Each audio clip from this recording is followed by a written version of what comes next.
Olá, a nossa conversa de hoje é sobre um tema que gera muita dúvida nos alunos, né?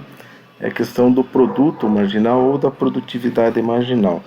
Quando eu penso em produto ou produtividade marginal, eu tenho que considerar sempre produtividade marginal do quê?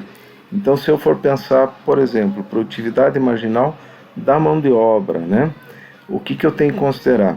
Tem que considerar que essa produtividade marginal ela se refere ao aumento de uma unidade a mais da mão de obra. Então, se eu pegar uma empresa numa área de produção, por exemplo, quanto aumenta a produção da empresa no momento em que eu contrato para a linha de produção um colaborador a mais. Então, essa é a lógica, porque sempre em economia o conceito de marginal é uma unidade a mais. Então, eu quero que vocês vejam agora. Aqui eu vou colocar um gráfico aqui, ó, na verdade uma tabela, perdão, onde nessa tabela dá para a gente ver, ó, imagine que eu tenho aqui, ó, N, na verdade, é trabalhadores, né? Então, funcionários, colaboradores. Então, quando eu tenho aqui um trabalhador, tá? A produção total era de 3 unidades. Quando eu contrato mais um, eu tenho 2 trabalhadores, a produção passa a ser de 8.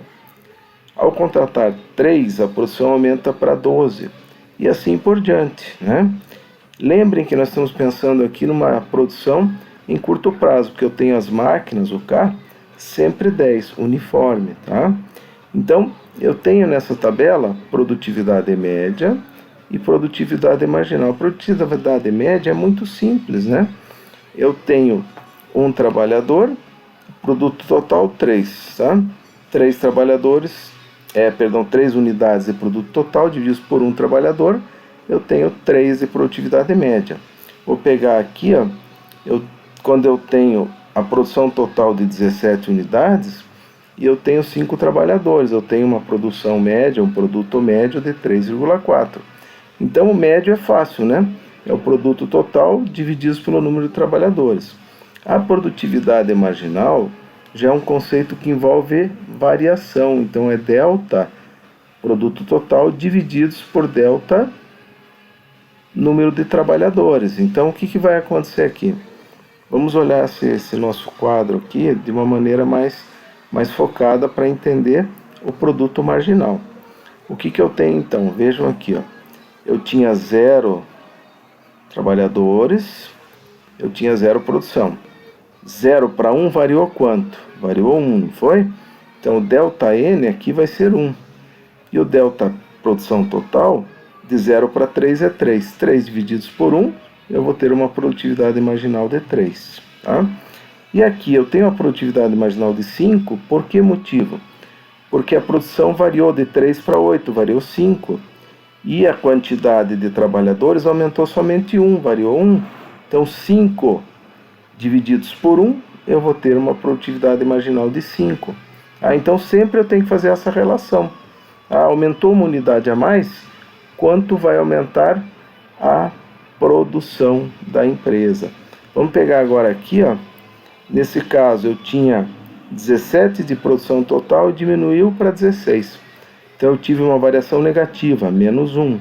E os trabalhadores aumentaram de 6 para 7. Então, positivo 1. O que eu tenho que fazer? Delta PT aumentou a produção, na verdade diminuiu a produção 1, menos 1, divididos por 1. Por isso que eu tenho uma produtividade marginal negativa. Tá? E aqui no último eu tenho uma produtividade marginal negativa de menos 3. Tá?